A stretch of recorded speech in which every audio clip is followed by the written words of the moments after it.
This happened a few weeks ago. I was excited to escape the city and find some inspiration for my writing. I thought a small town in Oregon would be peaceful. Just me, the mountains, and some old mysteries to uncover. I wasn't an expert, but I knew how to dig through records and talk to locals. I thought I was ready for anything. I had no idea what was coming. One evening I was at the town library. I'd been there for hours sifting through public records. It was quiet, just me and the sound of pages turning. Then I stumbled on a dusty file labeled Unexplained Events. My heart skipped a beat. A chill ran through me, but I shrugged it off. I took the file home, eager to dive into it later. That night I sat at my desk in the cabin. I wanted to write something inspired by what I had found. Suddenly, the lights flickered. I paused, frowning at the shadows shifting across the walls. At first I thought it was just a power issue, but then I heard footsteps echoing in the hallway outside. My heart raced. I got up and opened the door, but saw nothing. I stood there listening. Was it my mind playing tricks? I shook it off and went back to writing. In the following days, things escalated. I kept hearing whispers like conversations just out of reach. I thought I was losing it. I asked some locals about the file. They hesitated, their eyes darting nervously. They shared stories about missing pets and strange lights in the woods. One old man looked me in the eye, his hands trembling. He said, "Don't go digging where you don't belong." That made my stomach twist. I felt drawn deeper into the mystery. I tried recording my experiences, but I couldn't capture the whispers or shadows. Once, I thought I saw a figure at the edge of the woods. I blinked, and it was gone. I was confused and more hooked than ever. Then one evening I sat on my porch feeling exhausted. It was dark, and I couldn't shake the feeling I was being watched. I turned to look at the trees. That's when I saw it. A shadow moved among the trunks. I could hardly breathe. I thought it was my imagination. But then I heard a voice call out, "Michael?" I froze. My heart was pounding like a drum. I didn't recognize the voice. Panic shot through me. I turned quickly, looking around. I felt I was losing touch with reality. Then just as quickly everything went quiet. No shadow, no voice. Just silence. I stumbled back inside and the door shut behind me. I wasn't sure if I had been clever for digging into the town's past or if I had walked straight into a nightmare. What was real? What was a trick of the mind? I didn't know anymore. The next morning I woke up with a sense of dread that clung to me. My night was full of restlessness and fragmented dreams. I couldn't shake off the voice that had called my name. It felt too real.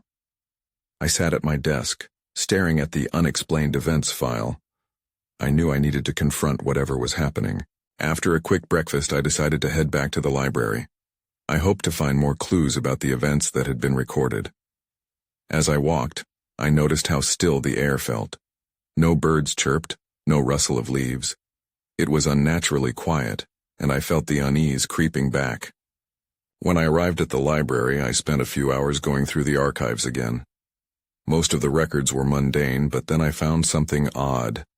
A newspaper clipping from 20 years ago caught my eye. It mentioned a series of strange disappearances in the surrounding woods. I read words like unexplained lights and missing persons. The hairs on my arms stood on end. As I was about to take more notes, the librarian, an elderly woman named Ruth, approached me. She looked uncomfortable and glanced toward the entrance as if expecting someone. "You should think about what you're doing, dear," she whispered. "Some things are better left alone." I felt a knot in my stomach. What was she so afraid of? Before I could respond, she walked away, leaving me with more questions.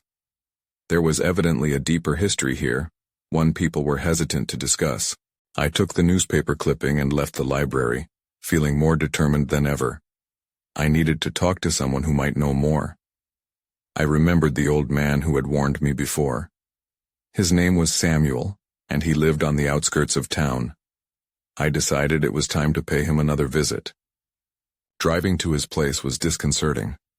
The road twisted through thick trees, and each turn felt like an invitation to something unknown.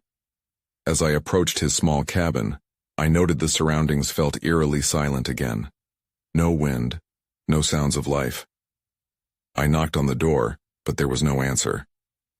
I glanced through the window, hoping to catch a glimpse of him, but the curtains were drawn tight. Suddenly I heard a rustling behind me. I turned quickly, heart racing. It was a group of crows squawking angrily. I took a step back, instinctively feeling like they were warning me to leave. Then, I noticed something on the ground near the porch. A small tattered notebook. I picked it up and my hands trembled as I opened it. Inside were sketches of the woods, drawings of strange figures among the trees. Scrawled notes filled the pages. But the last one made my breath hitch. They're still here. They don't want us to know. I closed the notebook, my thoughts racing. Just then I felt the air shift behind me. I turned, and for a split second, I thought I saw a figure in the shadows of the trees watching me. My heart nearly stopped. I dropped the notebook and ran back to my car. What was happening? Was I tumbling deeper into something I couldn't control? I needed to figure this out before it consumed me. I had to find Samuel before whatever was following me became a reality I couldn't escape. I drove away from Samuel's cabin, my hands gripping the steering wheel tightly. That notebook had unsettled me. The drawings, the urgent notes. They warned of something lurking, something that wanted to keep its secrets. I needed to calm down and think clearly. My next step was crucial. I decided to drive past the woods mentioned in the newspaper clipping. Maybe I could piece together something from the surroundings. As I neared the entrance, the trees loomed larger, and the shadows deepened. I parked my car on the side of the road, my nerves buzzing. Stepping onto the narrow path leading into the forest felt like stepping into another world. The noise of the outside world faded behind me, replaced by an overwhelming silence. I walked with caution, each step making me acutely aware of my vulnerability. The sunlight filtered through the leaves but felt cold, muted. After walking for a while, I found a small clearing. In the center stood an old stone monument half buried in roots and dirt. It felt important, almost sacred. I approached it, my heart racing in anticipation. I ran my fingers along its rough surface, searching for some kind of inscription. Suddenly I noticed a faint outline of a symbol carved into the stone. It looked like a spiraling swirl, a design I had seen in one of Samuel's sketches. Before I could ponder further, I heard a sound, a low, guttural whisper that seemed to rise from the ground itself. Panic surged as the whispering grew louder, encircling me like a chilling wind. My instincts screamed at me to run. I turned on my heel and dashed back towards the path, my pulse pounding in my ears. As I burst back onto the road, I stopped to catch my breath. The comforting structure of my car felt like a safety net, yet I couldn't shake the feeling that I was being watched. I fumbled with my keys, still on high alert. The whispering had faded, but the air felt charged, and every rustle of a leaf seemed to echo with a warning. I drove away from the woods, my mind racing. The symbol, the whispers, the warning from Ruth. Everything felt interlinked, as if I was teasing apart a knot that had been tightly bound for years. I needed answers, but now I was more afraid than ever. That evening I made a decision. I had to go back to the library. I needed to confront Ruth, to understand her fears, her unease. There was too much at stake to remain in the dark. But when I returned, the library was closed, the heavy doors locked tight. As I turned to leave, I noticed a figure standing in the far corner of the empty parking lot. My heart leapt. Was it Samuel? I stepped closer, squinting in the dim light, when suddenly the figure bolted away, disappearing into the shadows. I felt a chill crawl up my spine. I wasn't alone. Whatever I had unearthed was desperate for me to stop digging. I had to find out who that figure was, and fast. The clock was ticking, and I could feel whatever was haunting me drawing nearer. I couldn't shake the unease as I drove through town the next morning. I replayed the events of last night in my mind, trying to decipher who had been in the parking lot. Was it someone connected to the woods, or just a random person who had startled me? Either way, I needed clarity. After a restless night, I decided to go to the local diner for breakfast, hoping a strong cup of coffee would calm my nerves. The diner was a small, homey place with a few regulars, and I slid into a booth by the window. As I sipped my coffee and glanced out at the street, I noticed an unusual sight. A group of 3 people gathered at the corner, their heads together in hushed conversation. They looked familiar, but I couldn't place them. Suddenly one of them turned and my breath caught in my throat. She was a woman in her late 20s, her face pale and her eyes wide with something like fear. It was Ruth. My heart raced. I needed to talk to her. I got up and walked over, my footsteps feeling heavy. "Ruth?" I called out, but as I approached she recoiled slightly as if I were the last person she wanted to see. The 2 others turned to look at me, their expressions unreadable. Ruth hesitated before stepping away from them. "Listen, I need to know what's going on," I said, urgency flooding my voice. "I saw something in the woods. I don't know what it was, but I need your help." Ruth's eyes darted to the 2 people with her. They visibly tensed, whispering among themselves. "You shouldn't have gone there," she said, her voice barely above a whisper. "You don't know what you're messing with." "What do you mean? What's hidden in those woods?" I pressed, feeling the weight of her fear. But before she could respond, one of her companions interrupted. "We should go, this isn't safe," he said, glancing around as if expecting something or someone to emerge. "Wait," I yelled, but Ruth turned away, and they quickly walked off, disappearing down the street. Frustration bubbled within me. I was getting closer to the truth, but now it felt elusive. My mind raced as I returned to my booth. I'd never seen Ruth so frightened. She knew something that I didn't, and whatever it was had to be serious. But before I could dwell on it, something caught my eye through the window. A flash of dark movement just behind the diner. I stood up, heart pounding. I needed to know if I was being followed. I stepped outside, scanning the street. Nothing seemed amiss. Just the usual sounds of the small town. But as I turned to head back inside, I spotted a dark figure across the street watching me. My pulse quickened again. I couldn't just brush this off. I needed answers. Whatever Ruth had been afraid of, I was now a part of it. And to survive, I had to go deeper into the unknown. With determination, I decided to pursue the figure. I had to know what secrets were being kept from me. I felt a rush of adrenaline as I followed it down the sidewalk. The figure glanced back once before darting into an alley. I quickened my pace, not allowing fear to slow me down. But when I reached the alley's entrance, I hesitated. That sense of dread pooled in my gut, warning me to turn back. Yet the need for answers drove me forward. I took a deep breath and stepped into the shadows. That's when I saw it, the swirling symbol etched into the brick wall.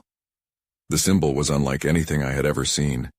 It twisted and turned, its lines mingling like a dark secret begging to be uncovered. I could almost feel it pulling me in, urging me to decipher its meaning. As I stared at it, unease crept back into my mind. I was out of my depth here. I reached out to touch it, my fingers brushing against the cool surface of the brick. A shiver shot through me and I snatched my hand back. Instinct told me to run, but I had come too far to turn back now. Instead, I looked around the alley, searching for any indication of who might have left this mark. Something crunched underfoot. I glanced down and saw broken glass scattered across the ground. I squatted to examine it more closely. The shards glimmered in the dim light, illuminating my discovery of a small, crumpled piece of paper nearby. I picked it up with trembling hands. The paper had a few hastily scrawled words, the remnants of a message. "If you seek the truth, tread lightly. They're always watching." My heart raced. Who were they? Suddenly from the shadows at the end of the alley a figure stepped forward. My breath hitched in my throat. It was the same person I had seen earlier, the one watching me from across the street. This time their face was illuminated enough for me to see. It was him, Ruth's companion. "Why are you following me?" I demanded, standing my ground. "They're not going to like this," he muttered, eyeing the symbol. Panic flickered across his face. "You need to leave. Now." "Leave? I'm just trying to understand what's happening," I shouted, frustration boiling over. "Who are they? What's in the woods?" "Don't. Please," he pleaded, stepping closer, his expression shifting from fear to desperation. "You're not ready for this.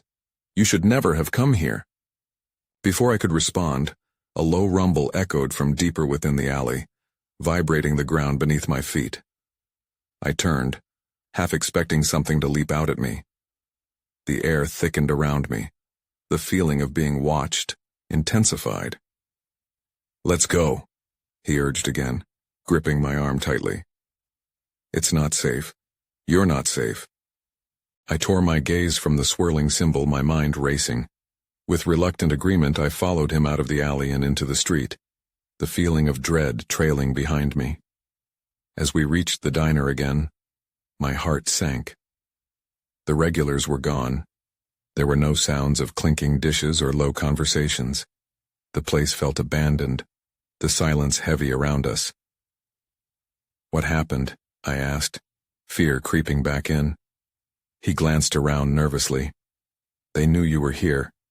I told you to leave." Before I could respond, a loud crash rang out from inside the diner, followed by shadows flitting past the windows. The sense of dread turned into full-blown terror. "Run!" he shouted, pulling me back as the door flew open and something charged out into the street. I turned to look, and that's when I saw it. A creature half hidden in the dim light, its eyes fixed on me, gleaming with an unnerving intelligence. My breath caught. I had stepped too far into the unknown, and now there was no way back. I stumbled backward, my heart pounding as I tried to process what I was seeing. The creature was unlike anything I had encountered before. Its form was shadowy, almost fluid, shifting as if it were made of darkness itself. The eyes glimmered, a piercing yellow that seemed to penetrate right through me. "Go!" my companion yelled, snapping me from my trance. He tugged at my arm, and I finally broke free from my shock. We sprinted down the street, glancing back just in time to see the creature lunge forward, its claws scraping against the diner's metal exterior. "What the hell is that?" I gasped, trying to keep pace with him. "I can't explain it now," he shouted, his breath coming in frantic gasps. "We need to get to my car. It's the only place we'll be safe." We dashed around the corner, back onto a once bustling street that now felt eerily deserted. My stomach twisted with unease. Where had everyone gone? Were they hiding from whatever that thing was? "Why aren't people here?" I asked, my voice trembling. "They're afraid," he answered, eyes darting around as if he expected the creature to spring from the shadows. "It's not just the creature. There's something else. It's everywhere." We reached the parking lot, barely slowing our pace. I could see his car, a rusted old sedan that looked like it had seen better days. He fumbled for his keys, and for a moment I thought we might actually get away. But as he unlocked the doors, the din of chaos erupted behind us.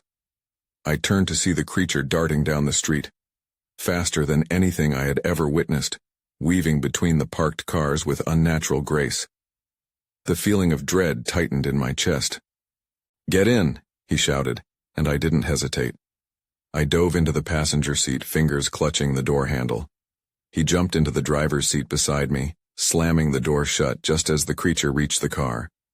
"Drive," I urged, panic flooding my voice. Before he could start the engine, the beast slammed into the side of the car. I screamed, feeling the vehicle shudder under the impact. Its eyes were mere inches from mine, filled with a twisted hunger. "Start the damn car," I yelled, my pulse racing. My companion turned the key and the engine roared to life. He slammed his foot on the gas and we lurched forward, fleeing the scene as the creature stumbled back. I dared one last glance as we sped away. Its eyes remained fixed on us, glowing like two ominous lanterns in the dim light. We tore down the empty streets in silence, my heart pounding in my ears. "Where do we go?" I asked, my voice shaky. "There's a place on the outskirts of town," he said breathlessly. "But we have to make sure we aren't followed." That's when I noticed something glinting in the rearview mirror, a flicker of movement. My stomach dropped. I didn't want to know what else was out there. "Is it behind us?"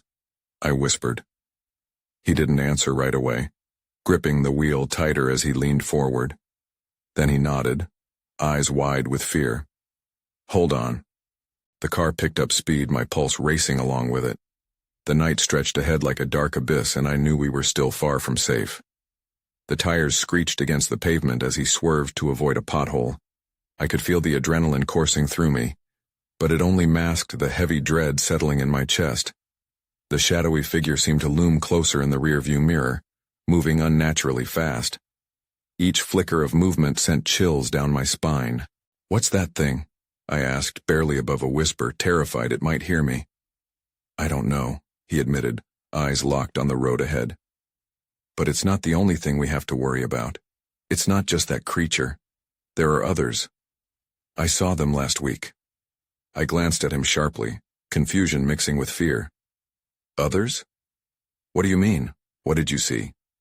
His jaw tightened. "Different forms of darkness. They're all connected somehow. They feed on fear." I swallowed hard, trying to suppress the rising panic. What had I stumbled into? I was just a regular person, not some hero ready to combat the unknown. As I processed his words, my thoughts raced back to the empty streets, how everyone had vanished, how the town felt like a ghost of its former self. "Is that why no one is around?" I asked. "Are they hiding from those things?" "That's part of it," he replied grimly. "Most people just don't come out anymore at night. They know better." Suddenly the radio sputtered to life, crackling with static. The voice that followed was low but urgent. "Help us. If you can hear this. They're getting closer." "Turn it! Turn it off!" I shouted, the panic bubbling over. I didn't want to hear anyone else's despair. I clenched my fist to keep myself from shaking. He reached for the dial, but before he could twist it, a loud thud reverberated against the trunk of the car. I jerked my head around, my heart dropping into my stomach. "They're here!" I yelled, "and stay calm, I can't lose control." He gripped the wheel like it was a lifeline. I held my breath, listening. There was a scratching sound, something clawing at the back of the car. My stomach knotted as I imagined the creature's claws raking against the metal, seeking a way in. The thumping grew more aggressive, desperation clawed at my throat. "What do we do?" "I'm going to take a detour," he said, weaving around another corner. Trees lined the road, tall and imposing. "We can't go to my original location, not with them tailing us."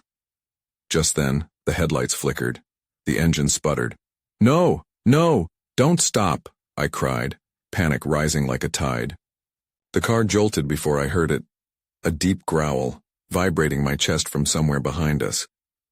I turned just in time to see another shadow creeping up beside the car, its yellow eyes glinting menacingly at us. That's when everything went dark. The engine cut out and I felt an icy dread wash over me. We were trapped. The car jolted to a stop, and for a moment time seemed to freeze. My heart pounded in my ears as I gripped the door handle, ready to bolt. Darkness swallowed us whole, the only sounds the pounding of my heartbeat, and the growl from something outside. "Stay low," he hissed. Without thinking, I shrank down in my seat, instinctively hiding from whatever threat awaited us. The creature bounced against the back of the car, claws scraping again. I pressed my palm to my mouth to stifle a scream, watching him frantically turn the ignition, praying for a miracle. Come on," he muttered, his voice strained. The engine roared back to life, and for a brief second hope flickered in my chest. But before he could shift into gear, a loud bang resonated from the trunk. I could feel my muscles tense, every instinct screaming at me to run. "Do we get out?" I whispered, fear spreading like ice through my veins.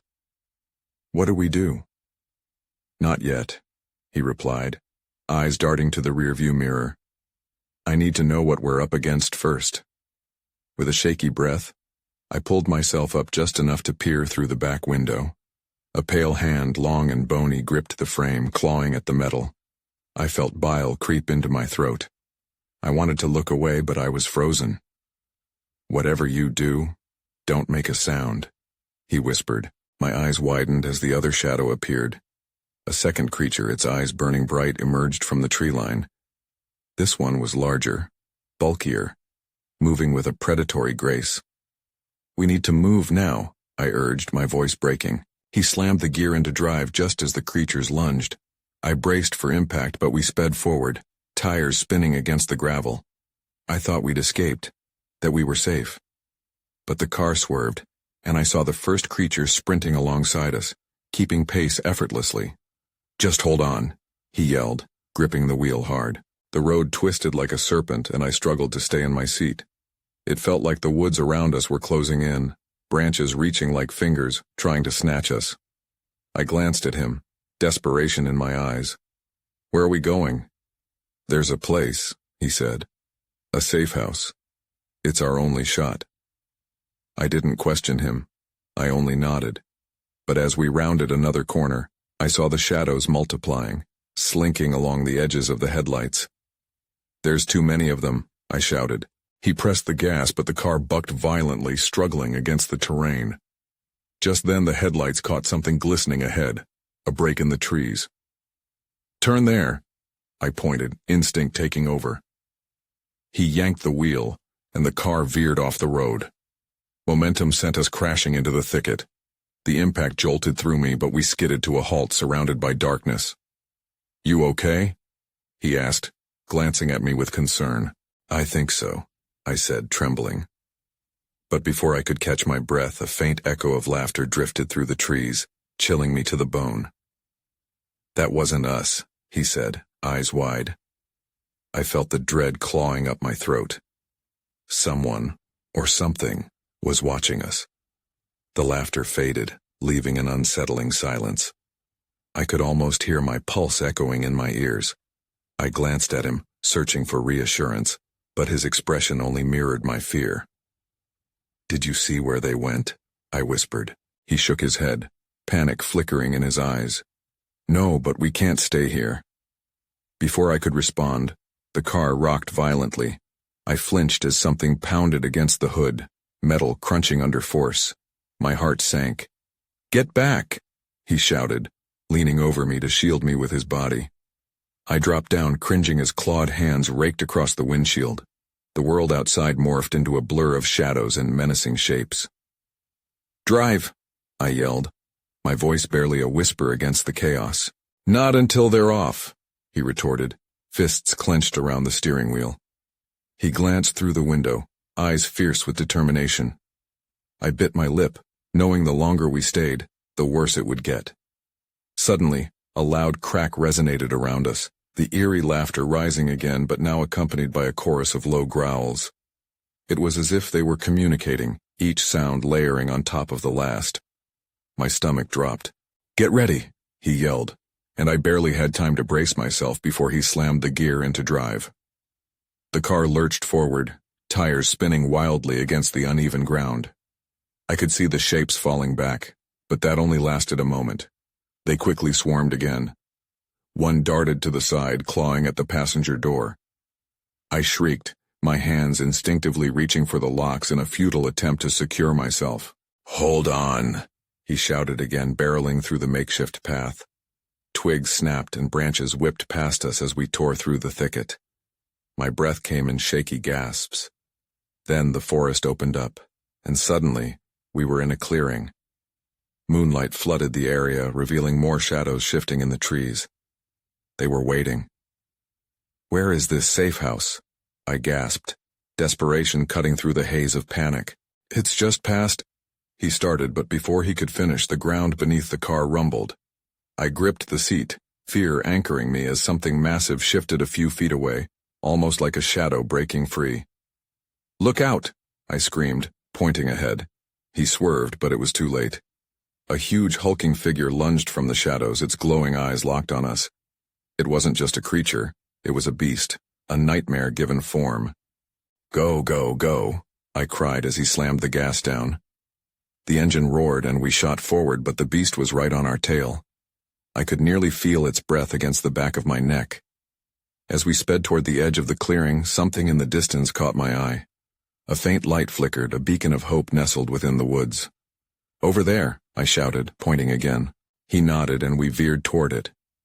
But just as we approached, another howl erupted, echoing through the night like a death knell. My heart raced as I glanced back, and that's when I saw it. The pack now behind the beast, eyes gleaming, hungry for a chase. "We won't make it," I screamed, gripped with terror. He pressed harder on the accelerator. "Trust me," But trust was all I had left, and as we tore through the trees, I prayed the light would lead us to a way out. The shadows were closing in, and I knew we were running out of time. The headlights bounced off the trees as we barreled toward the flickering light. I could feel the oppressive darkness closing in, a tangible weight pressing against my chest. The growls of the beasts reverberated through the air, a haunting chorus promising our end. My body tensed as I prepared for the worst. "Just hold on a little longer," he shouted as we lurched forward. The car rattled and swerved violently, barely keeping to the narrow path. I dared a glance in the rearview mirror. The creatures were gaining, slipping through the trees with eerie dexterity, their yellow eyes glowing. "Where is this safe house?" I yelled, panic twisting my stomach into knots. "It's just—" he started, but then his eyes went wide. "There." He pointed toward the light, suddenly brighter and more solid. An old cabin, its windows glowing warmly against the darkness surrounding it. Without hesitation, he slammed his foot down on the accelerator. The trees danced wildly around us as we surged toward the cabin, hope spurring us on. But before we could reach it, a massive shadow swept across our path. The hulking beast had caught up, and we barely veered to the side, barely avoiding a collision. My breath caught as I stared at its sharp claws raking against the car's side, metal screeching in protest. "Get ready!" he yelled, gripping the steering wheel with white knuckles. I braced myself, fear gripping me as we hurtled closer to the cabin, unsure if we could reach safety. Finally, we skidded to a stop just outside the door. He leaped from the car, shouting for me to follow. I scrambled out, the ground uneven beneath my feet, and sprinted toward the door, glancing back one last time. The beast was blocking the path, its eyes locked on us, determination radiating from its menacing form. He kicked the door open and I dove inside, gasping for air as the warmth enveloped me. A stark contrast to the chill of the night. He followed closely behind and slammed the door shut, locking it just as a massive thud echoed through the wood, shaking the walls. "Do you have any weapons?" I gasped, frantically searching the dimly lit room. The cabin was cluttered, filled with old furniture and the remnants of a life long forgotten. Dust hung in the air and shadows danced around us, but the flickering light from a single bulb above created a fragile bubble of safety. "Only what I could find," he replied, rummaging through an old closet. He produced a rusty axe, its blade glinting ominously. "Better than nothing," he muttered, gripping it tightly in his hands. The unmistakable sounds of scratching and growling reverberated outside, a chorus of dread. I felt my heart race again, the reality of our situation crashing over me. "What do we do now?" "Now we wait," he said, voice taut with fear. "If we hold out until morning—" A loud crash echoed as the beast smashed against the door, splintering the wood beneath its weight. My breath caught in my throat. "It won't stop." "Then we have to fight," he said, resolve hardening in his expression. "If they get in here—" The door shuddered again, threatening to give way. I felt a surge of raw fear, my hands trembling at my sides. "What if we don't make it?" The words escaped before I could stop them. His gaze locked onto mine, determination cutting through the anxiety. "We'll make it, just hold on." I nodded but swallowed hard. The laughter from the woods echoed in my memory, haunting me. "What makes you think we can fight them?" "They're not invincible. Each fear feeds them. That's why they've been hiding. If we face them, we can push them back." Before I could respond, another crash slammed against the door and a low growl poured in, a promise of wicked intentions. I could see the splinters forming along the edge. It was only a matter of time. "Get ready," he shouted, brandishing the axe. I pulled back, eyes widening. The prospect of facing the unimaginable was more terrifying than I could fathom. Just then, amidst the chaos, an idea struck me. The symbol, the one in the alley. What if that has something to do with them? What if it binds them somehow? He hesitated, his brow furrowed in thought. It could. But how do we use it? The growling intensified outside, claws tearing at the wood, relentless and menacing. We draw it, maybe? If we can activate it somehow. "Where?" he yelled, the door beginning to warp under the pressure. "We don't have much time." On the floor. I pointed to the dusty wooden planks in the center of the room. We can use whatever we can find. With urgency, we cleared a space, scrambling through the clutter for anything that could help us create the symbol. I grabbed a piece of charcoal from a nearby drawer while he used the axe to clear away debris. Together, we worked quickly, the door shaking beneath the weight of the creature outside, the sound of splintering wood grating against my ears. Just as we finished drawing the swirling symbol, a loud shout erupted from outside. The door buckled hard and I stumbled back, heart racing. My ears rang with the chaos as Sean stood ready to face whatever emerged. "Now what?" I yelled over the din. "We need to push through the fear," he shouted, gripping the axe, eyes locked on the door. "Together." With a desperate breath, I stood next to him, and as the door splintered free, it burst open. The massive shadow of the beast filled the doorway, but instead of lunging, it seemed to pause, as if feeling something emanating from the floor. The symbol glowed faintly under our feet, shimmering as we stood shoulder to shoulder. "Now!" he yelled. I pressed my palms to the ground, feeling warmth radiate from the symbol.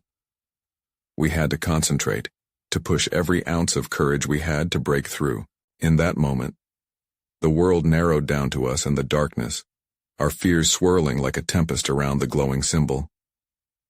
As we faced that menacing form, I felt something shift. The creature jerked back, its eyes narrowing. The symbol pulsed, feeding off our fear and twisting it around us as though we were the conductors of an ancient force. The beast recoiled, growling in fright. "It's working," Sean shouted, voice filled with disbelief. Yet as I poured my essence into the symbol, I caught a glimpse of shadows deeper in the woods behind the creature. More forms crawling from the blackness. The night wasn't just watching, it was joining in. "What now?" I gasped, feeling the pressure of hundreds of eyes lingering just beyond our protective circle. "Keep holding it." He pressed on, determination racing through him, keeping the creature at bay. "We need to push them all out, make them fear the light within us." The pounding outside grew louder as the shadows rippled against the edge of the light, teasing us with the possibility of freedom. But I was aware of the weight inside me, a tugging connection to the darkness that felt all too familiar. What made us truly fear this darkness? What would happen if we couldn't hold it back? "Michael," a voice bubbled up, echoing through the chaotic sound. It resonated, twisting the very fabric of the moment. I couldn't ignore its pull. "Don't let it in," Sean cried, pleading. "Stay with me." But I was torn, the darkness whispering sweet nothings that filled my ears with dread and curiosity alike. Was it ever truly gone? Was it really just somewhere out there, or embedded deeper within? And amidst it all a blackness arose. Shapes encroached from beyond our grasp, sliding like liquid shadows, gathering strength just beyond the encroaching light. As I remained rooted in uncertainty, the symbols glimmered and flickered. I faced the truth. Perhaps we would survive this night, but the echoes of the darkness would never truly fade. The hunter had become the hunted, and the hunt would continue. "Hold on," I shouted one last time, anchoring my essence to the symbol. But as the shadows wrapped around me, I felt my grip slip, the final curtain of twilight draping down, ushering a hushed anticipation. In the silence that followed, I realized that maybe this wasn't the end. In a world steeped in shadow, no one could be certain what emerged in the dawn.